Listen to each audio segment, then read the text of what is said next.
بالله من الشيطان الرجيم. بسم الله الرحمن الرحيم. إن الذين يخشون ربهم بالغيب لهم مغفرة وأجر كبير. وأسروا قولكم أو اجهروا به إنه عليم بذات الصدور. صدق الله العظيم.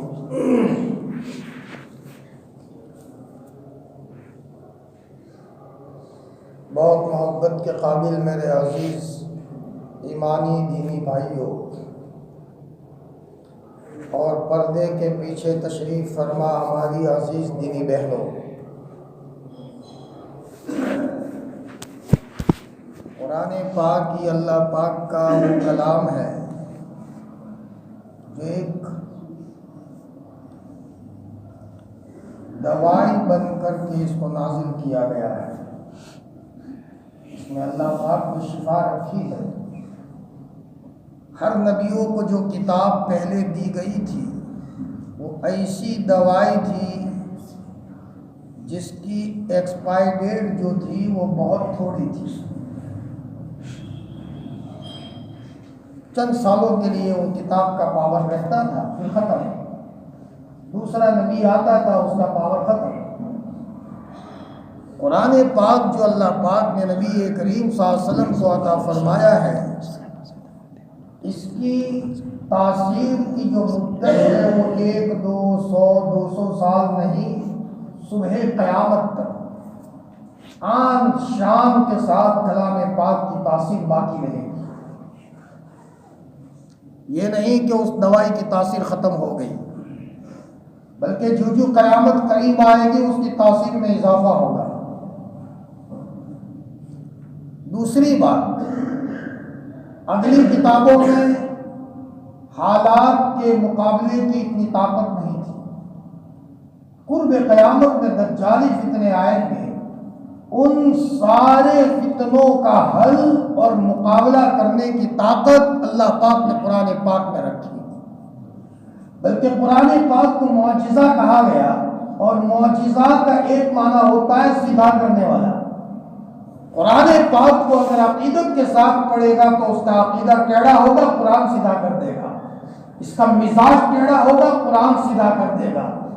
باپ سیدھا نہیں کر سکتا اپنے بچے کو، ماں اپنی بیٹی کو آج کے زمانے میں سیدھا نہیں کر سکتی. لیکن ہاں، اگر ہم نے اپنی اولاد کو قرآن پاک کے ساتھ وابستہ فرما دیا اور بچہ قرآن پاک پڑھے گا، انشاءاللہ قرآن کے نتیجے میں اس بچے کا ٹیڑھا پن اللہ سیدھا کریں گے. ایسی تاثیر ہے. خاموش اصلاح کرنے والی چیز ہے. خاموش بولے گا نہیں، یہ آواز نہیں کرے گا، یہ اللہ کا کلام. لیکن اگر کوئی آدمی قرآن پاک کے ساتھ عشق کے ساتھ چلے گا، اللہ اس کی زندگی کو بہت عافیت والی عطا فرمائیں گے. اور میرے بھائیوں، اللہ کی قسم کھا کر کے کہتا ہوں، اللہ کے گھر میں بیٹھ کر قرآن پاک کے ساتھ عشق ہونا چاہیے. عشق، قرآن کے عشق کے نتیجے میں گھر بھی جنت کا نمونہ بنتا ہے. آج ہمارا حال یہ ہے، جب اس لیے کہ میں نے اس سے پہلے بھی کہا تھا کہ بہت ساری نہ دکھنے والی مخلوق ہے. ان ساری، چاہے پاک جناتوں کا معاملہ ہو، فرشتوں کا معاملہ ہو، وہ ہم سے بہت زیادہ طاقتور ہیں. ان ساری نہ دکھنے والی مخلوق کا سپورٹ کا نظام ہمارے ساتھ اس وقت ہوگا جب ہم قرآن مجید کے ساتھ عشق کے ساتھ چلیں گے. وہ ساری مخلوق ہمارے سپورٹ میں آ کر کھڑی ہو جائے گی. ہاں، کسی ایک انسان سے مقابلہ کرنا بہت آسان ہے، لیکن نہ دکھنے والی مخلوقات سے مقابلہ کرنا کسی مائع کے لال کی طاقت نہیں ہے. اچھوں کا پتا پانی ہو جاتا ہے. اس لیے آدمی اللہ کے کلام کے ساتھ عشق کا معاملہ رکھے. یہی وہ قرآن ہے. حضور کو کتنا عشق تھا. قرآن آپ پر نازل ہوا ہے. عبداللہ بن مسعود کو کہتے ہیں، عبداللہ قرآن سناؤ بھائی، قرآن سناؤ. حضرت عبداللہ قرآن پڑھنا شروع کرتے ہیں، اور جب امتیوں کا تذکرہ قرآن میں آتا ہے، حضرت داڑے مار کر رونا شروع کرتے ہیں. عبداللہ بن مسعود کو فرماتے ہیں، عبداللہ خاموش ہو جاؤ، بس کرو بس کرو. عبداللہ فرماتے ہیں، میں نے دیکھا آپ کی آنکھوں میں سے دھڑا دھڑ آنکھوں میں سے آنسو بہ رہے ہیں. اللہ ہم سب کو قرآن پاک کے ساتھ عشق عطا فرمائے. ماشاءاللہ یہ عشق کی بات ہے. آپ لوگ قرآن کی تفسیر سننے کے لیے بیٹھے ہو ہماری بہنیں وقت نکال کر کے آئی ہے، یہ قرآن مجید کے ساتھ عشق کا نتیجہ ہے، اور انشاءاللہ اسی لیے سنت کے تعلق سے علماء نے لکھا ہے اگر کوئی آدمی اللہ کے رسول کے سنت پر چلنے والوں سے عشق رکھے گا، ہر اس امتی کو اللہ پاک کل قیامت کے دن نبی جی کی سفارش نصیب فرمائیں گے۔ کوئی آدمی اپنے عمل کی بنیاد پر جنت میں نہیں جائے گا۔ سپورٹ کی ضرورت ہے اللہ کے فضل کی، ہمیں ضرورت ہے نبی کی سفارش کی، لیکن علماء نے لکھا ہے اسی امتی کو نبی جی کی سفارش نصیب ہوگی جو امتی حضور کی سنت پر چلتا تھا، یا اگر کبھی نہیں چل سکا ہے تو سنت پر چلنے والوں سے عشق رکھتا تھا۔ ایک آدمی سنت کا مذاق نہیں کر رہا ہے، اگر کسی مجبوری کی وجہ سے سنت نہیں اپنائی ہے لیکن جو سنتوں پر عمل کرتے ان کو دیکھ کر للچاتا ہے، ماشاءاللہ کیا ان کی زندگی میں سنتیں ہیں، میں کسی مجبوری سے نہیں عمل کر پا رہا ہوں، اور اللہ تعالیٰ سے کہے بار الہ حضور کی سنت تو سنت ہے، میں گنہگار آدمی ہوں لیکن سنت پر چلنے والوں سے مجھے بہت پیار آتا ہے۔ حدیث میں آتا ہے کل نبی کریم صلی اللہ علیہ وسلم اس امتی کے بارے میں سفارش کریں گے۔ کتنی آسان بات ہے، اور اگر کسی نے سنت کا مذاق کیا، ایک تو سنت پر عمل نہیں کیا، سنت پر چلنے والوں کا مذاق کیا، ایسے امتیوں کے بارے میں اللہ کے رسول سفارش نہیں کریں گے۔ ان کے بارے میں کیا سفارش کریں، ان کو تو میری سنتوں سے نفرت تھی۔ میرے بھائیوں، یہ قرآن مجید کی عشق کی بات ہے اور ہر ایمان والا قیمتی ہے۔ حدیث میں آتا ہے اللہ تعالیٰ جہنم میں جانے کے بعد جو بھی ایمان والا کسی غلطی کے نتیجے میں جہنم میں گیا ہوگا، تو پھر اللہ تعالیٰ کہیں گے سفارش کرنے والوں کو سفارش کرو۔ انبیاء سفارش کریں گے، نبیوں کے سردار سفارش کریں گے، علماء سفارش کریں گے، حافظ قرآن بچے کو بنایا ہے وہ سفارش کریں گے، فرمائے بڑی تعداد جہنم سے نکل جائے گی۔ اب اللہ تعالیٰ حضرت جبرائیل کو بلائیں گے، جبرائیل آؤ، مجھے آواز آتی ہے جہنم میں سے، یا حنان یا منان، او بہت شفقت کرنے والے اللہ اور بہت زیادہ احسان کرنے والے اللہ۔ حنان اس کو کہتے ہیں جو کسی کے روٹھنے کو برداشت نہ کر سکے۔ بچہ اگر روٹھ جائے تو ماں برداشت نہیں کرتی، میرا بیٹے تو کیوں روٹھا ہوا ہے، تجھے بیٹا کیا چاہیے، تو کہہ تو صحیح، میں تیری ارمان پوری نہ کروں تو کہنا۔ یہ ماں کی عشق کا معاملہ ہوتا ہے کہ بچہ اگر روٹھ جائے تو ماں بچے کے روٹنے کو پسند نہیں کرتی، کسی نہ کسی طرح منا کر کے رہتی ہے۔ اللہ بھی اپنے بندوں کے ساتھ حنان ہے۔ بندہ اگر کبھی روٹھ جاتا ہے تو اللہ تعالیٰ اس بندے کو اپنا بنانے کے لیے مختلف شکلیں اپناتا ہے، کبھی تماچا مارتا ہے، کیا مطلب بیمار کرتا ہے، بیماری کے راستے سے شاید میرے قدموں میں آئے، کبھی بچے کے تعلق سے اللہ حالات ملاتے ہیں تاکہ اس تعلق سے بندہ میرے پاس آئے، کوئی نہ کوئی شکل اللہ اپناتے ہیں، اور جب بندہ صلح کر دیتا ہے تو آسمانوں میں لائٹیں جلتی ہیں، قمقمے ہوتے ہیں جو فرشتوں کو نظر آتی ہیں، تو فرشتے کہتے ہیں بار الہ یہ لائٹیں کائے کی جلتی ہے؟ اللہ تعالیٰ فرماتے ہیں فرشتوں میرے ایک روٹھے ہوئے بندے نے آج مجھ سے صلح کر لی ہے، وہ گناہ کرتا تھا، آج اس نے مسجد کے گوشے میں آ کر کے معافی مانگی ہے، لہذا اس کی خوشی میں میں نے آسمانوں میں لائٹیں جلائی ہے۔ یہ ہے حنان جو اپنے بندے کے روٹھے ہوئے ہونے کو پسند نہ کرے اور اس کو منا کر کے رہے۔ حالانکہ اللہ تو طاقتور ہے، اگر بندہ اگر روٹھ جائے تو اللہ تعالیٰ دو لاتے مارے اور کہے بھاگ یہاں سے، اگر تجھے میری نہیں پڑی تو مجھے کیا پڑی ہے، لیکن اللہ تو حنان ہے، منان ہے۔ حدیث میں آتا ہے اللہ تعالیٰ حضرت جبرائیل کو فرمائیں گے جبرائیل آواز آتی ہے جہنم میں سے، یا حنان یا منان، جاؤ جہنم میں سے اس بندے کو بلاؤ میرے پاس۔ حضرت جبرائیل جہنم کا دروازہ کھٹکھٹائیں گے تو جہنم کے سب سے بڑے داروغہ، بہت سارے داروغہ ہیں، بہت سارے دروازے ہیں، سب سے بڑے جو داروغہ ہیں نگرانی کرنے والے جس کا نام مالک ہے، وہ مالک دروازہ کھولیں گے۔ کون؟ جبرائیل کہیں گے میں جبرائیل ہوں۔ فرمایا جبرائیل کیوں آئے ہو؟ اللہ پاک نے کہا ہے جہنم میں سے یا حنان یا منان کی آواز آ رہی ہے، جاؤ اس بندے کو نکال کر کے لاؤ۔ مالک جاتے ہیں اور مالک فرشتے کو سب پتہ ہے، کس بندے کو کس وقت جہنم میں ڈالا، جہنمیوں کی تعداد کتنی ہے، اور کس کو کس وقت نکالا گیا، کس گناہ میں ڈالا گیا، وہ سارا علم مالک کے پاس ہے۔ وہ مالک گیا لیکن آواز تو آئی، لیکن کہاں سے آواز آتی ہے کچھ پتہ نہیں چلا۔ مالک نے حضرت جبرائیل کو کہا، جبرائیل آواز کا پتہ نہیں چلتا، جب میں جہنم میں جاتا ہوں تو جہنم پھونک مارتی ہے، اور جب پھونک مارتی ہے تو پوری جہنم آگ سے چمک جاتی ہے، تو پتھر اور انسان اور جنات سب ایک جیسے نظر آتے ہیں، میں نہیں پہچان پاتا، اور مجھے کوئی الگ الگ کوئی تمیز مجھے نہیں ہوتی۔ یہ مالک جبرائیل کو کہتے ہیں۔ تو حضرت جبرائیل اللہ کے سامنے جاتے ہیں، یہ شکایت یہ کہتے ہیں پتہ نہیں چل رہا۔ حضرت جبرائیل کو کہتے ہیں میرے عرش سے کان لگاؤ۔ عرش سے حضرت جبرائیل کان لگاتے ہیں تو آواز آتی ہے، یا حنان یا منان۔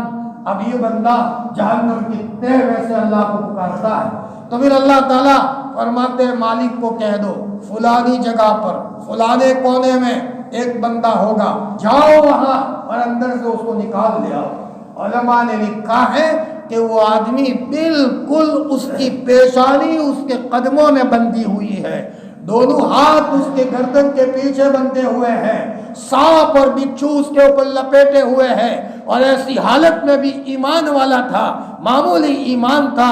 وہ وہاں سے پکارتا ہے میرے ربا میں تیری شفقت کو بھولا نہیں ہوں، تو مجھے ضرور آج نہیں تو کل جہنم سے نکالے گا۔ وہ یہ کہتا ہے یا حنان یا منان۔ تو جبرائیل وہاں میکائیل ان کو کھڑا کرتے ہیں، تو وہاں یہ ہاتھ پاؤں بندھے ہوئے ہیں، تو ایک جھاڑو پھیرتے ہیں، تو جیسے اگر کسی بندے کے اوپر غبار چڑھا ہوا ہو تو جھاڑو پھیرو تو ایک مرتبہ جھاڑو پھیرنے سے غبار صاف ہوتا ہے، دوسری مرتبہ اگر پھیرو اور صفائی ہوتی ہے، ایک مرتبہ جب جھاڑو پھیری جاتی ہے سانپ اور بچھو فوراً نیچے گر جاتے ہیں، دوسری جھاڑو پھیری جاتی ہے تو اس کے نتیجے میں اس کے ہاتھ اس کے پاؤں سب کھل جاتے ہیں۔ اللہ پاک کے سامنے آ کر یہ بندہ عرش کے سامنے سجدے میں گر جاتا ہے اور یہی کہتا ہے یا حنان یا منان۔ اللہ پاک فرماتے ہیں بڑے پیار سے، میرے بندے کیا میں نے تجھ کو خوبصورت نہیں بنایا تھا؟ بندہ کہتا ہے بار الہ تو نے مجھے خوبصورت بنایا تھا لیکن میری بھول ہو گئی، میں نے تیرے پاس نبیوں کو نہیں بھیجا تھا، نبیوں کے قاصدوں کو نہیں بھیجا تھا، میں نے تیرے پاس کتابوں کو نہیں بھیجا تھا۔ اب یہ بندہ کہتا ہے اللہ پاک بھول ہو گئی تو مجھے معاف فرما دے۔ اللہ تعالیٰ فرماتے ہیں جبرائیل گواہ رہو، میں اس بندے کو معاف کرتا ہوں، اس کو گھوٹا دے دو نہر میں اور جنت میں لے جاؤ۔ یہ آدمی خوشی خوشی جنت میں جاتا ہے اللہ کی طرف۔ وہاں ایک معمولی ایمان والا جس کے دل میں ایمان کی چنگاری ہوتی ہے، جہنم میں جانے کے بعد اگر کسی موقع پر ضرورت بھی ہوئی تو جہنم میں جانے کے بعد بھی اللہ کی شفقت کو نہیں بھولتا، لیکن اللہ پوری امت کی جہنم سے حفاظت فرمائے۔ اس کا دعا، اس کی آگ بڑی خطرناک ہے، اس لیے حضرت تھانوی رحمۃ اللہ علیہ ایک مرتبہ دعا میں کہنے لگے اے اللہ پاک میں جنت اس لیے نہیں مانگتا کہ میں جنت کا مستحق ہوں، میں اس لیے جنت کو مانتا ہوں کہ جہنم کی آگ مجھ سے برداشت نہیں ہوگی، جہنم کی آگ مجھ سے برداشت نہیں ہوگی، اور جہنم کے سانپ اور بچھو کو میں برداشت نہیں کر سکوں گا، تو اپنے فضل و کرم کی بنیاد پر تو مجھے جنت کا داخلہ عطا فرما دے۔ جی ماشاءاللہ، یہ قرآن مجید کی تفسیر کے عنوان سے ہم لوگ جمع ہوتے ہیں، ہماری بہنیں بھی جمع ہیں، اور اس کے ضمن میں کچھ باتیں بھی آتی ہیں کیونکہ ہر گھر کو اگر جنت کا نمونہ بنانا ہو، یہ مجمع کان کھول کر کے سن لے، اپنے گھر کو جنت کا نمونہ بنانا ہو، در و دیواروں میں قرآن کی آواز کو زندہ کر دو۔ اللہ کی قسم شیطان کے باپ کی مجال نہیں ہوگی کہ وہاں قدم رکھے۔ پڑھتے رہیے آپ ناامید نہ ہو جائیے، ایسی طاقت اللہ تعالیٰ نے اس کے اندر میں رکھی ہے۔ ایک مرتبہ اللہ کے رسول صلی اللہ علیہ وسلم سفر میں تھے تو کسی صحابی کو اللہ کے کوئی تکلیف ہو گئی، آپ نے فرمایا سورہ فلق اور سورہ ناس پڑھو، وہ صحابی نے اس کو معمولی سمجھا کہ تکلیف بہت بڑی ہے اور حضرت نے مجھے صرف 2 سورہ پڑھنے کو کہا ہے. سفر کا واقعہ تھا اور اللہ کے رسول صلی اللہ علیہ وسلم فجر کی نماز کے لیے نیچے اترے تو فجر کی پہلی رکعت میں آپ نے پڑھا قل اعوذ برب الفلق اور دوسری رکعت میں پڑھا قل اعوذ برب الناس. پھر فرمایا او بھائی، غالباً حضرت عقبہ ان کا نام تھا، انشراح ہوا نہیں ہوا؟ میں نے جو کہا تھا تم کو سمجھ میں آیا نہیں آیا؟ یا رسول اللہ انشراح ہو گیا. حضور دعا کرتے رہیں کہ اللہ تعالیٰ ان کو ان صورتوں کی عظمت سمجھنے کی توفیق عطا فرمائے. جب تک اللہ توفیق نہ دے بھائی، وہاں تک مولویوں کے چکھنے سے کچھ نہیں ہوگا، باپ کے غصہ کرنے سے کچھ نہیں ہوگا، ماں کے غصہ کرنے سے کچھ نہیں ہوگا. بلکہ ماں باپ کی ذمہ داری ہے کہ اپنے بچوں کے لیے ہدایت کو اتروانے کے لیے ماں باپ پیشانی رگڑے اللہ کے سامنے، اور ماں باپ کے رونے کے نتیجے میں اللہ بچوں کی قسمت کو بدلے گا. وہ تو پیار کرنے والا ہے، اور باپ کی شفقت بھری آواز کو اللہ بہت جلدی سنتا ہے.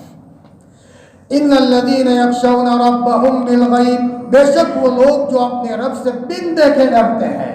ہاں، ہمارے اللہ کا کوئی مجسمہ نہیں ہے، مسجدوں میں کوئی مورتیاں کہاں رکھی ہوئی ہے، کوئی تصویر نہیں ہے.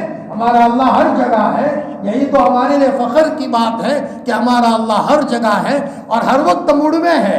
ایسا نہیں آدھی رات کو گئے تو موڈ میں نہیں، اور کبھی کوئی غلطی کر لی تھی تو بدلہ لینے کے لیے ایسا ہو کہ دل سے نکالے ہی نہیں.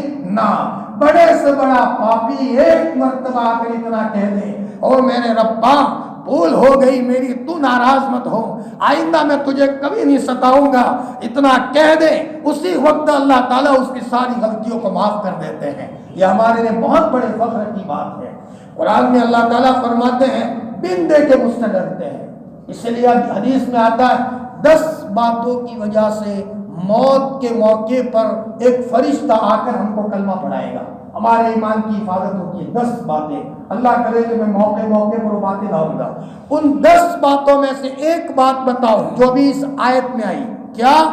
اللہ کی خشیت کی وجہ سے گناہ چھوڑ دینا. کس کی وجہ سے گناہ چھوڑ دینا؟ اللہ پاک کا ڈر. اس کی وجہ سے یہ ایسی مضبوط چیز ہے کہ اس کے نتیجے میں اللہ موت کے موقع پر فرشتہ اتارے گا. میرے فرشتوں، میرا یہ بندہ میری خوف سے گناہ چھوڑتا تھا. اس نے رشوت کیوں چھوڑی؟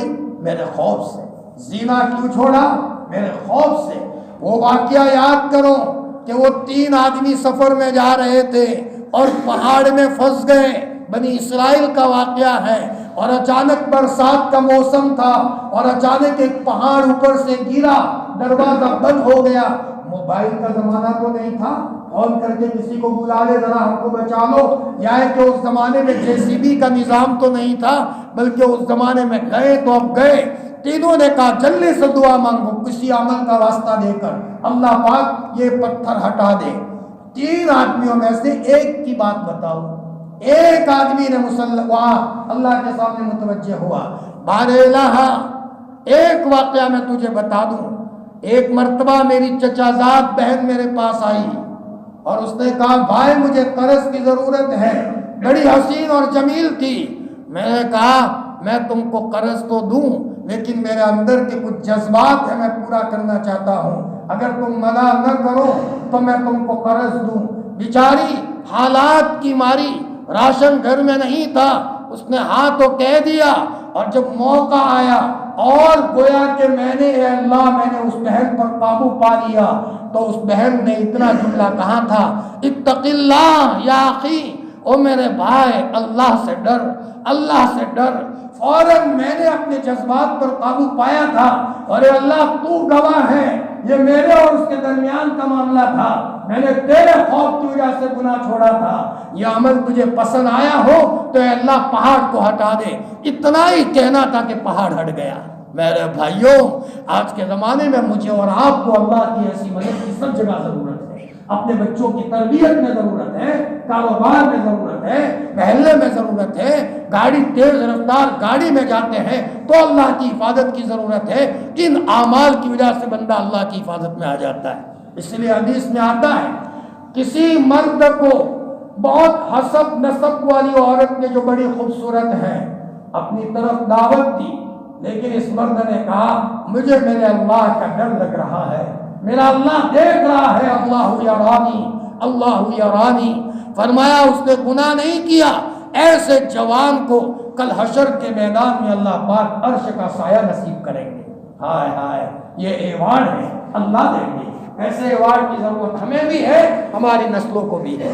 یا ہے کہ کسی عورت کو کسی ایسے مرد نے دعوت دی جو بڑی کسی ایسے مرد نے جو حسین اور جمیل ہے، اور جب موقع ہوا تو اس موقع پر اس نے اللہ کے خوف کی وجہ سے اس عورت نے گناہ چھوڑ دیا، اللہ کو سامنے رکھتے ہوئے اللہ کے خوف سے۔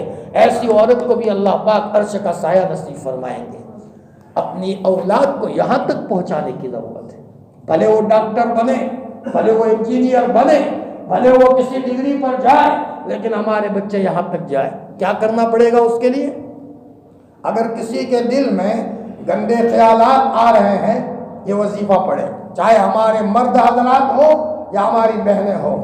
لا معبود الا اللہ، لا مطلوب الا اللہ، لا مسجود الا اللہ، لا مشہود الا اللہ۔ چار ٹکڑے ہیں، لا معبود الا اللہ، لا مطلوب الا اللہ، لا مسجود الا اللہ، لا مشہود الا اللہ۔ معبود، مطلوب، مسجود، مشہود۔ ایک تسبیح پڑھی اور اس نے کہا کہ بار الہ تیرا عشق میرے دل میں بٹھا دے اور غلط دنیا کا عشق میرے دل کے کونوں سے نکال دے۔ انشاءاللہ اس وظیفے کی برکت سے اس بندے کے دل میں آنے والے گندے خیالات رفو چکر ہو جائیں گے، نور آ رہا ہے، اللہ کا عشق بڑھنا شروع ہوگا۔ میں دوائی دے رہا ہوں، اور آج جوانوں کو ضرورت ہے کہ جوان اپنے آپ کو سنبھال لے۔ ہماری بہنوں کو بھی ضرورت ہے جو جوان عمر ہے، جوانی کی عمر کو ہے، وہ موبائل کے فتنے میں آ کر اپنے آپ کو خراب نہ کریں، ورنہ حضرت آدم علیہ السلام اور حضرت حوا جنت میں ہے اور وہاں باغات ہیں، نہریں ہیں، لیکن گناہ ہوا تھا، اللہ نے منع کیا تھا، وہ غلطی کی تھی، چاہے اللہ نے چاہا تھا اور غلطی کی تھی تو جنت سے نکلنا پڑا۔ تو اگر ہمارا گھر جنت جیسا ماحول ہے لیکن گناہ ہوگا تو اس کے نتیجے میں ہمارے گھر میں سے جنت کا ماحول ختم اور جہنم کا ماحول گھر میں پیدا ہو جائے گا۔ نہ باپ کے دل میں بچے کی محبت، نہ بچے کے دل میں باپ کی محبت۔ ایسے مٹی کے ڈھیر لے کر گھر میں کیا کرنا؟ ہاں اولاد ہو، ان کے چہرے دیکھ کر باپ کا کلیجہ ٹھنڈا ہو، اور باپ کے نورانی چہرے کو دیکھ کر بچے کا کلیجہ ٹھنڈا ہو۔ میرے بھائیوں، یہ سب چیزیں ملے گی کس کی بنیاد پر؟ قرآن کی بنیاد پر۔ اس لیے ایک عمل زندگی میں اپناؤ، کون سا؟ اللہ کے خوف کی وجہ سے گناہ کو چھوڑ دینا۔ اللہ ہم سب کو توفیق دے۔ اس کی وجہ سے موت کے موقع پر اللہ فرشتہ بھیجے گا ہمارے ایمان کی حفاظت کے لیے، ہم کو کلمہ پڑھائے گا۔ دوسری چیز بھی بتا دوں ایمان کی حفاظت کے لیے، اذان کے بعد کی دعا کبھی فراموش نہ کریں۔ اللہم رب هذه الدعوة التامة، سیکھ لو۔ کیوں؟ حدیث میں آتا ہے، بخاری شریف کی روایت ہے، نبی کریم صلی اللہ علیہ وسلم نے فرمایا، نبی کریم صلی اللہ علیہ وسلم نے فرمایا کہ اس کے لیے میری سفارش واجب ہو جائے گی۔ سوال یہ پیدا ہوتا ہے کہ نبی کی سفارش تو سارے امتیوں کے لیے ہوگی، سارے ایمان والوں کے لیے ہوگی، اس میں اس کی کیا خصوصیت ہے؟ سنو، ملا علی قاری رحمۃ اللہ علیہ نے لکھا ہے، اس میں یہ بشارت ہے کہ اذان کا جواب دینے والے کو اللہ حسن خاتمہ عطا فرمائیں گے، اچھی حالت میں دنیا سے جائیں گے۔ آسان نسخہ ہے اذان کے بعد کی دعا، تاکہ اللہ تعالی ہماری ایمان پر حفاظت فرمائے۔ یہ دو باتیں میں نے بتائی۔ تیسرا نسخہ یاد رکھو، مسواک کا اہتمام۔ بھلے برش کرو، 8 بجے 9 بجے کرنا چاہیے آج کے زمانے میں، کیونکہ آج کی خوراکیں ایسی ہو گئی، لیکن مسواک، چاہے وہ وگلے کی مسواک ہو، آیا سمجھ میں، چاہے وہ نیم کی مسواک ہو، زیتون کی مسواک ہو، لیکن مسواک، اس کے نتیجے میں شیطان بہت ڈرتا ہے، شیطانی اثرات سے بھی اللہ حفاظت کرتا ہے، یہ کوڑا ہے شیطان کا۔ اس لیے ہمارا نبی سونے کے موقع پر بھی مسواک اپنے سرحانے رکھتا تھا۔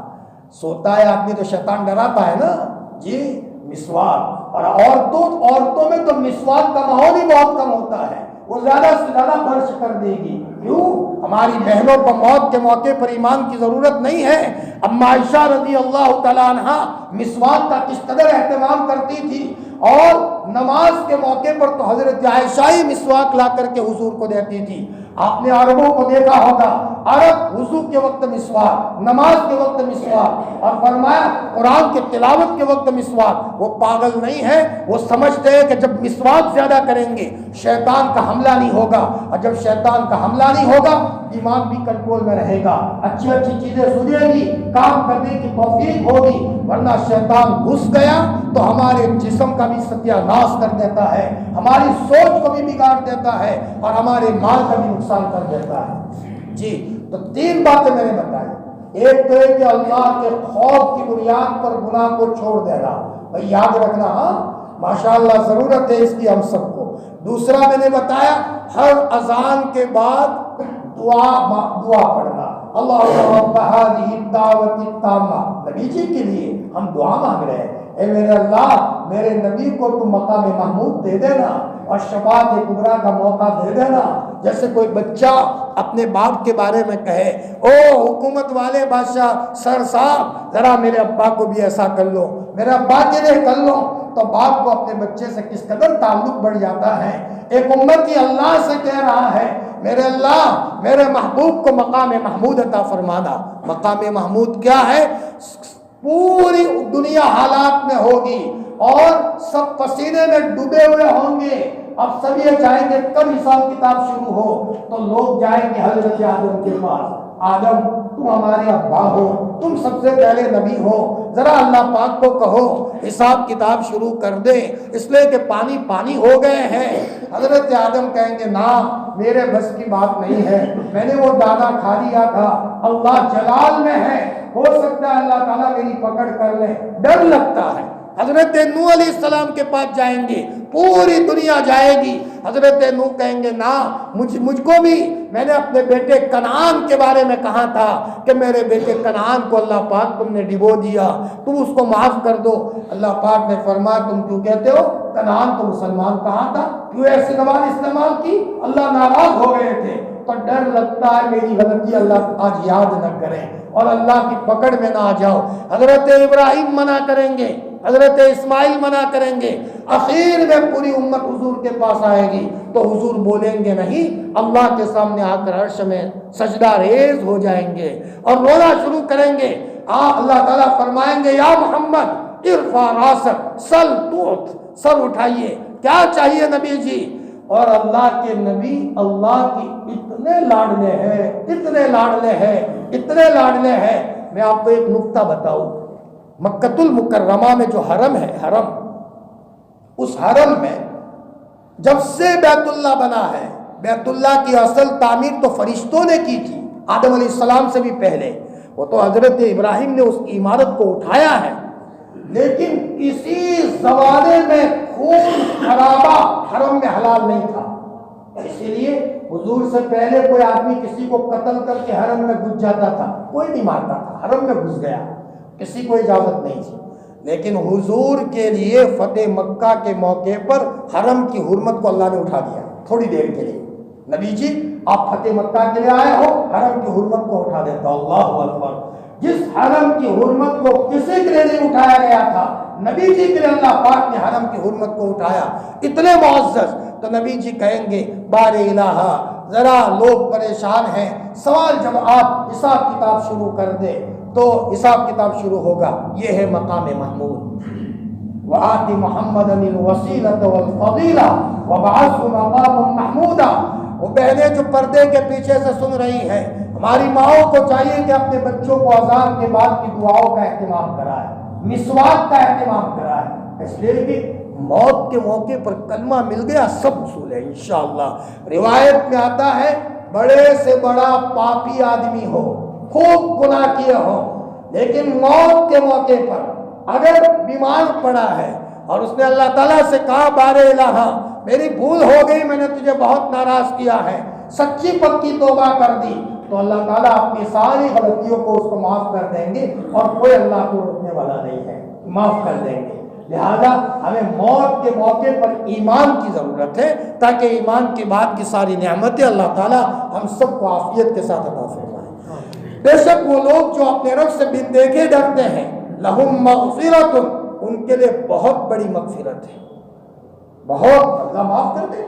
اور آج ہم سب کو کیا چاہیے؟ معافی. اللہ معاف کر دے، بس یہی چاہیے.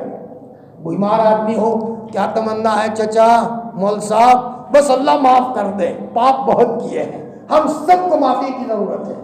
اور دیکھو روایت میں آتا ہے کہ اگر کوئی مرد تہجد میں اٹھا، اس نے اپنی بیوی کو اٹھایا اور بیوی نے یہ کہا تھا تم اٹھو تو مجھے بھی اٹھاؤ، اور اگر میں نہ اٹھوں تو تھوڑے پانی کے چھینٹے ڈالنا. ابو داؤد شریف کی روایت ہے. اور دونوں نے 2 رکعت پڑھی. حدیث میں آتا ہے ان دونوں کو اللہ پاک بہت ذکر کرنے والوں میں شمار کریں گے. الذاکرین اللہ کثیرا والذاکرات، یہ دونوں مجھے بہت یاد کرنے والے ہیں. اور آگے اللہ فرماتے ہیں اعد اللہ لہ مغفرۃ واجرا عظیما، اللہ تعالیٰ نے ان کے لیے بہت معافی کا وعدہ کیا ہے اور بہت بڑا اجر اللہ عطا فرمائیں گے. بہت سستی چیز ہے، بہت آسان چیز ہے، صرف تھوڑا سا دل پر لینے کی بات ہے. یہ بہنیں بہت کوشش کرتی ہیں اپنے گھروں میں اپنے بچوں کے لیے کھانا پکانے کی، اپنے گھر والوں کے لیے پکانے کی. کیا اچھا ہو جائے ہماری یہ بہنیں صرف رات کو اٹھ کر 2 رکعت پڑھ کے اپنے بچوں کے لیے مانگنا شروع کریں. مانگنے والی ماؤں کے بچوں کے گود اللہ مولی الیاس جیسے بچوں سے بھر دیتے ہیں. مانگنے والی ماؤں کے بچوں کے گود اللہ تعالیٰ خواجہ معین الدین چشتی رحمۃ اللہ علیہ جیسے بچوں سے بھر دیتے ہیں. مانگنے والی ماؤں کے بچوں کے گود اللہ تعالیٰ سلطان الاولیاء خواجہ نظام الدین اولیاء جیسے بچوں سے بھر دیتے ہیں. لیکن ماؤں میں ہمت چاہیے. جب مائیں ہمت کرتی ہے دودھ پلانے کی، اتنی بھی ہمت کر لیں، انشاءاللہ اس کے نتیجے میں گھروں میں چین اور سکون ملے گا. جی وَأَسِرُّوا قَوْلَكُمْ أَوِ اجْهَرُوا بِهِ، اللہ تعالیٰ فرماتے ہیں چاہے تم چپکے چپکے بات کرو یا زور سے بات کرو، إِنَّهُ عَلِيمٌ بِذَاتِ الصُّدُورِ، وہ تو دلوں کی باتوں کو جاننے والا ہے. دل میں کیا آیا وہ جانتا ہے. اللہ تو اللہ ہے. اللہ تعالیٰ کے بندوں کے اللہ کے نبی آپ علیہ الصلوۃ والسلام آخری نبی، ان کے امتیوں میں سے امتی، بلکہ حضور کے غلاموں کے غلام ایسے بھی لوگ گزرے ہیں کہ دل میں کیا ہے بتا دیتے تھے. حضرت خواجہ معین الدین چشتی رحمۃ اللہ علیہ، اللہ تعالیٰ ان کی قبر کو نور سے منور فرمائے. ہمارے اس ملک میں ان کا بہت بڑا دخل رہا ہے لوگوں کی اصلاح کا. ایک مرتبہ ایک صاحب ان کو مارنے کے لیے آئے اور گپتی اپنی آستین میں چھپا کر کے لائے. جی کسی کو پتہ نہیں تھا. خواجہ صاحب نے سر اٹھایا اور اپنا سینہ کھول دیا اور کہا لو بیٹا سینہ حاضر ہے، آپ کا چھرا میرے سینے میں بھونک دو. پانی پانی ہو گیا. کس نے بتایا؟ اللہ تو اللہ ہے. اللہ کے غلاموں کا یہ حال ہے. تو ظاہری بات ہے کہ اللہ تعالیٰ اگر دل کی باتوں کو جانے تو اس میں تو کون سے تعجب کی چیز ہے. بس یہ واقعات ہے. اپنی باتوں کو چھپاؤ یا اس کو ظاہر کرو، وہ دل کی باتوں کو جاننے والا ہے. اللہ یعلم من خلق، سن لو وہ اللہ جانتا ہے، سن لو جانتی ہے وہ ذات جس نے پیدا کیا. وہ خوب باریک بھی ہے اور خوب خبر رکھنے والا ہے. اب میں زیادہ وقت نہ لیتے ہوئے، آج کے زمانے میں لوگوں کے گھروں میں حالات بہت ہیں. کسی بھی بھائی کے گھر کے حالات ہمارے حالات ہیں. ہر مسلمان کو ہر اپنے بھائی کے ساتھ ایک قلبی تعلق ہوتا ہے. کسی کا یا تو گھر میں معاشی حالات ہیں پیسوں کے تعلق سے، یا تو بچے نافرمان ہیں، یا تو گھروں میں کوئی اثرات ستا رہے ہیں. ایک عمل ہم آپ کو بتا دیں، ہم عامل کو نہیں ہیں لیکن الحمدللہ اللہ کا کرم ہے گھریلو ڈاکٹر تو ضرور ہے. اس لیے ہم آپ کو ایک عمل بتاتے ہیں. اگر کسی کے گھر میں حالات ہو، یہاں تک لکھا ہے کہ جو اس کا اہتمام کرے وہ کسی کو بد دعا نہ دے. بہت ممکن ہے جس کو بد دعا دے گا اس کی گردن کٹ کے نیچے گر جائے گی. وہ یہ ہے سورہ تغابن، قرآن پاک میں سورہ تغابن ہے. حضرت تھانوی نے بھی تذکرہ کیا ہے، حضرت مفتی زرولی صاحب نے بھی اس کا تذکرہ کیا ہے. بزرگوں کے واقعات کیا سناؤ. حضرت مفتی زرولی صاحب فرماتے ہیں جب میں روزانہ گھر سے جاتا تھا تو ایک بھوت میرے پیچھے پریشان کرتا تھا. بھوت اور پری. ہمارے بچے بھی ڈرتے ہیں. بچوں کو اللہ سے ڈراؤ، ان کو اللہ کے کلام سے جوڑو، یہ ساری مخلوق خود بخود گھر سے دور نکل جائے گی. تو فرماتے ہیں میں تو ڈر گیا اور میرے سینے میں اس کی وجہ سے کمزوری ہوئی. تو ان کے ایک استاد تھے حضرت مفتی لطف اللہ صاحب، ان کو کہا تو تھوڑی دیر کے لیے استاد غصے ہو گئے اور فرما بیٹا جب گھر سے نکلو تو 1 مرتبہ آیت الکرسی پڑھو اور 3 مرتبہ بسم اللہ الذی لا یضر مع اسمہ شیء فی الارض ولا فی السماء وهو السمیع العلیم پڑھو. حضرت فرماتے ہیں وہ دن ہے اور یہ دن ہے، سب ختم. کہاں چلا گیا وہ؟ ڈنڈوں سے یہ مخلوق دور نہیں ہوتی، آنکھیں نکالنے سے دور نہیں ہوتی. ان مخلوقوں کو دور کرنے کا نسخہ یہ کلام پاک ہے. اب میں بتاؤں وہ علاج، کس کوئی بھی تکلیف ہو 1 مرتبہ 41 مرتبہ ایک مجلس میں بیٹھ کر سورہ تغابن پڑھے. 41 مرتبہ، آگے 3 مرتبہ درود شریف، پیچھے 3 مرتبہ درود شریف. پانی پر دم کر لیں. آپ کے اسی پالنپور میں ایک صاحب ملے، میں نے ان کو بتایا، میں بتا کر چلا گیا، چلتے چلتے ہی بتایا. دوسرے جمعہ کو آگے سے ملاقات کے لیے آئے کہ مولانا صاحب میں تو بھول ہی گیا تھا کہ مولانا آپ کا احسان میں نہیں بھول سکتا. میں نے کہا کیا ہوا؟ مجھے تو کوئی یاد نہیں تھا، بس جو لوگ ملتے ہیں. کہا مولانا آپ نے جو ایک عمل بتایا تھا نا، میری گھر والی روزانہ یہ سارے دانت بند ہو جاتے تھے. کھینچ آتی ہے نا ایک اس لائن کی کہ پوری بطریشی بند ہو جائے، بے ہوش، زبان کٹ جائے. کتنی مرتبہ ہوا؟ آپ نے جو عمل بتایا وہ گھر میں شروع کیا مولانا، گھر والے آرام سے. میں نے کہا کون سا عمل بتایا تھا؟ سورہ تغابن والا. میں نے کہا واہ، بڑی خوشی ہوئی، آپ کے گھر میں سکون ملا. بغیر پیسوں کے ملا، پیسے خرچنے نہیں پڑے نا آپ کو، صرف آپ کو تھوڑا پڑھنا پڑا نا کہ جی مولانا. میں آپ کو بتاؤں 41 مرتبہ سورہ تغابن پڑھے، پھر روزانہ 1 مرتبہ پڑھے اور اس پانی پر دم کرے. کیا ہوگا اس کے نتیجے میں؟ کسی قسم کے بھی حالات ہوں گے، دل بے چین ہے. یاد رکھو دل کو بے چین کرنے میں بھی شیطانی اثرات ہیں. آپ کو اپنے بستروں پر نیند نہ دلانے میں بھی شیطانی اثرات ہیں. اور میں اس کو حدیث سے ثابت کر سکتا ہوں، نبی کریم صلی اللہ علیہ وسلم نے فرمایا، آپ نے اس کے بارے میں دعائیں بتائی ہے. ہم سمجھتے نہیں ہیں کیا ہو رہا ہے، دل کیوں نہیں لگ رہا. میرے عزیز، اور میں چھوٹی عمر کے آدمی کو کہوں گا میرے بیٹے تم کہاں جا رہے ہو؟ شیطانی اثرات تم کو پریشان کر رہے ہیں. آپ ذرا اس کے لیے تنہائی میں بیٹھ کر یہ عمل کرنا شروع کریں، انشاءاللہ کانٹوں پر بیٹھ کر بھی آپ کو چین اور سکون نصیب ہوگا. وقت کے بادشاہوں کو تخت شاہی پر وہ مزہ نہیں تھا، ہمارے بڑوں کو انگاروں پر بیٹھ کر بھی وہ سکون تھا. وہ اللہ پاک کی طرف سے مدد آتی تھی، حضرت ابراہیم علیہ السلام کی طرح. 41 مرتبہ سورہ تغابن پڑھے. چھوٹے سے سورت ہے، 1-1.5 گھنٹہ لگے گا. اور ہم تو کہتے ہیں خود پڑھیں. خود پڑھنے میں جلا ہوتا ہے، دل کی صفائی ہوتی ہے. اور روزانہ 1 مرتبہ پڑھیں.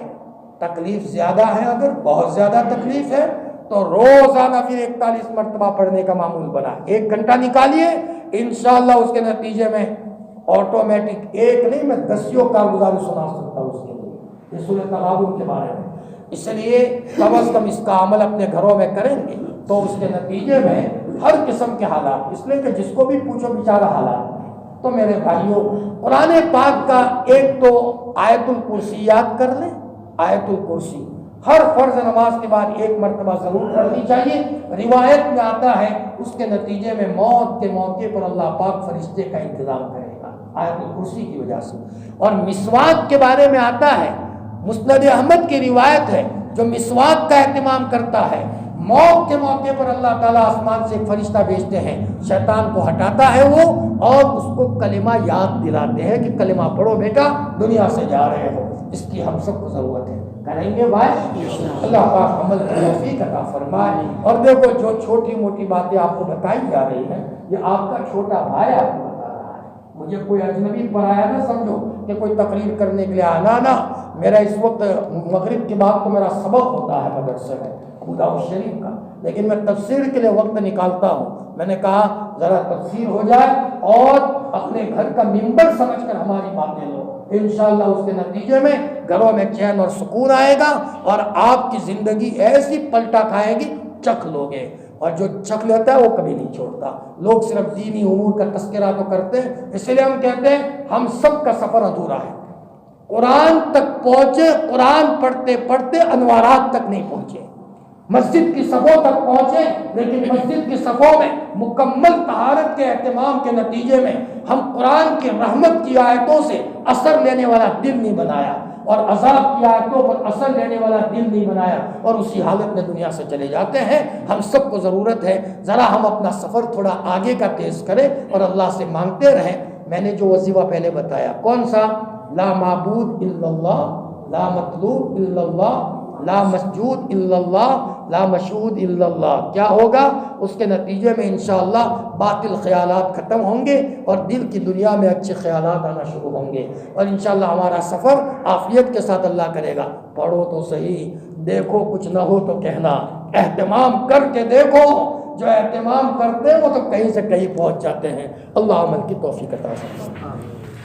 یا رب لک الحمد کما ینبغی لجلال وجهک ولعظیم سلطانک، جزا اللہ عنا محمد صلی اللہ علیہ وسلم بما هو اہلہ۔ اللہ پاک تیرے گھر میں بیٹھے ہیں، بھکاری بن کر تیرے دربار میں آئے ہیں۔ اے اللہ بچپن سے ہم نے اپنی آنکھوں سے تیری نعمتوں کی کثرت دیکھی ہے، دسترخوان پر بیٹھے تو تیری نعمتیں، بستر پر سوئے تو تیری نعمتیں، اے اللہ صبح اٹھے تو تیری نعمتیں، اے اللہ پاک استنجا خانے سے باہر آئے تو تیری نعمتیں، ہر موقع پر تیری نعمتوں سے فائدہ اٹھاتے رہے، لیکن ہر موقع پر ہم تجھے ناراض بھی کرتے رہے۔ ہم نے بازاروں میں تجھے ناراض کیا ہے، اے اللہ مسجدوں میں ناراض کیا ہے، قرآن پڑھتے پڑھتے تجھے ناراض کیا ہے، اے اللہ پاک بھول ہو گئی، تو معاف فرما دے۔ کیا تو 70 ماؤں سے زیادہ پیار کرنے والا نہیں ہے؟ تیری قسم اے اللہ ہم تیرے معمولی نیک بندے کا بھی ادب ادا نہیں کر سکتے، تو بڑوں کا بڑا ہے، تجھ سے بڑا کوئی نہیں ہے۔ اے اللہ جب تو آندھی کا طوفان چلاتا ہے تو مولا ہمارے دل بالکل سکتے میں آ جاتے ہیں۔ اے اللہ جب پانی کا سیلاب آتا ہے اے مولا دل دہل جاتے ہیں، اور جب کبھی بجلی گرتی ہے اے مولا دل دھڑکنا شروع ہو جاتا ہے۔ اے اللہ پاک تیری طاقت کو ہم نے تسلیم کیا ہے، ہم تیری قدرت پہ ایمان لائے ہیں، تیری ذات و صفات پر ایمان لائے ہیں۔ یہ الگ بات ہے کہ نفس اور شیطان کے فندوں میں آ کر ہم تم کو ناراض کرتے رہے۔ اے اللہ پاک بھول ہو گئی، ہم تو کبھی اپنی ماں کو بھی ناراض نہیں کرتے، ہم کبھی اپنے باپ کے سامنے بھی اف نہیں کہتے۔ اے اللہ تو ہزاروں ماؤں کو پیدا کرنے والا ہے، جس دھرتی پر بیٹھے وہ دھرتی تو نے بنائی ہے، جس آسمان کے نیچے بیٹھے وہ آسمان تنے تنہا تو نے بنایا ہے، تیرا کوئی شریک نہیں ہے۔ اے فرشتوں تم گواہ رہو، ہم گواہی دیتے ہیں کہ اللہ کے سوا کوئی معبود نہیں، اور ہم گواہی دیتے ہیں کہ محمد صلی اللہ علیہ وسلم اللہ کے بندے اور اس کے رسول ہیں۔ اے اللہ پاک اے اللہ تو ہمیں معاف فرما دے، موت سے پہلے پہلے تلاوت کا مزہ دے دے، نماز کا لطف عطا فرما دے۔ ہم دنیا میں پیسے کمانے تھوڑی آئے ہیں، ہم کھا پی کر ہگنے اور متنے کے لیے دنیا میں صرف تھوڑی آئے ہیں، ہم تو تیری پہچان کے لیے آئے ہیں۔ اے اللہ پاک کھیت میں جائے تو تیری یاد آ جاتی ہے، کھیت میں لہلہاتی کھیتی تو نے پیدا کی ہے، ہماری طاقت نہیں تھی کہ زمین کو پھاڑے۔ اے اللہ پاک اگر گھر میں جائے تو خوبصورت اولاد دیکھ کر تیری یاد آ جاتی ہے، ایک احسان ہوتا تو بھولنے کی کوئی بات تھی، تو نے تو کروڑ احسانوں میں ہمیں بسایا ہے۔ اے اللہ پاک بس تو نظر محبت فرما لے۔ ماں اگر اپنے بچے کی طرف غصے کی نظر کرے تو بچے کو چین نہیں آتا، تو 70 ماؤں سے زیادہ پیار کرنے والا ہے۔ یہ ہمارے پیٹ میں دل انتڑیاں تو نے بنائی ہے، اور دلوں کی باریک باریک رگیں تو نے بنائی ہے، دماغ کی رگیں تو نے بنائی ہے، اور مولا نبی جی کے ذریعے سے تو نے کیسی دعائیں دی ہے، اگر نبی دنیا میں نہ آتے یہ دعائیں ہم کو کیسے ملتی۔ اے اللہ پاک نبی جی نے کہا جب استنجا خانے سے باہر آؤ تو یہ دعا پڑھو، غفرانک الحمدللہ الذی اذھب عنی الاذی، ہم معافی مانگتے ہیں اے اللہ پاک تو نے ہمارے بدن سے گندگی کو دور کیا، تکلیف کو دور کیا۔ ہمیں اس دعا کا احساس جب ہوتا ہے جب پیشاب رک جائے، کہ پیشاب باہر نہ آئے تو کتنی تکلیف ہوتی ہے، گردے والا آدمی بستر میں تڑپتا ہے، تب پتہ چلا نبی جی نے کیسی دعا فرمائی ہے کہ اللہ پاک تو نے تکلیف سے نجات دے دی، ورنہ پیشاب رک جاتا تو تکلیف ہو جاتی۔ اے اللہ پاک بس تو ہم سب کو نیک بندہ اور ہماری بہنوں کو نیک بندیاں بنا دے۔ اے مولا یہ مجمع میں بہنیں آئی ہے، میں ان بہنوں کو خاص طور پر کہتا ہوں اپنے شوہروں کے حقوق کا خیال رکھیں۔ شوہر تھکا ہارا کمائی کر کے جب گھر آئے خندہ پیشانی سے اپنے شوہر کا استقبال کریں اور اپنے شوہر کی ہر ممکن خدمت کریں، شوہر کے ماں باپ کے لیے ان کا لحاظ رکھیں، ورنہ اگر عورت اس حال میں مر گئی کہ شوہر ناراض ہے تو عورت کے لیے جنت کا دروازہ بند ہو جاتا ہے۔ اور ہمارے بھائیوں کو اپنے بہنوں کے حقوق ادا کرنے کی توفیق دے دے، ہم سب کو نرم بنا دے، اپنے بچوں کے لیے نرم باپ بنا دے، بہنوں کے لیے نرم بھائی بنا دے، پواسیوں کے لیے ہمیں نرم بنا دے، اڑوس پڑوس کے اندر میں خیرات صدقہ کرنے والا بنا دے، ہمیں کسی کو حقیر سمجھنے والا مت بنا۔ کوئی گندہ نہیں ہے، سب سے زیادہ میں گندہ ہوں۔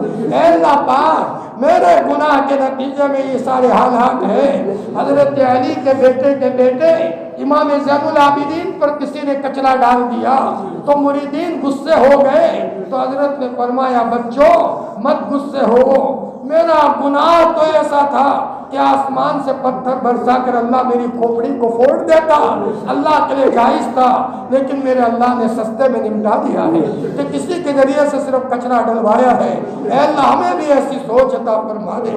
اے اللہ ہمیں موت سے پہلے موت کی تیاری کی توفیق عطا فرما۔ آپ کا کرم ہے تو نے ہاتھ میں کلام پاک دیا، کلام پاک کا ترجمہ کرنے کی اور سننے کی توفیق دے دی۔ تو نے جو قرآن میں کہا ہے ہم سب کو سمجھا دے، اپنے فضل سے سمجھا دے۔ الہی جینا کا تائبی فلا تردنا خائبین، الہی مقصود ما توئی و رضائت محبت و معرفت خود بھی دے۔ سبحان ربک رب العزت عما یصفون وسلام علی المرسلین والحمد للہ رب العالمین برحمتک یا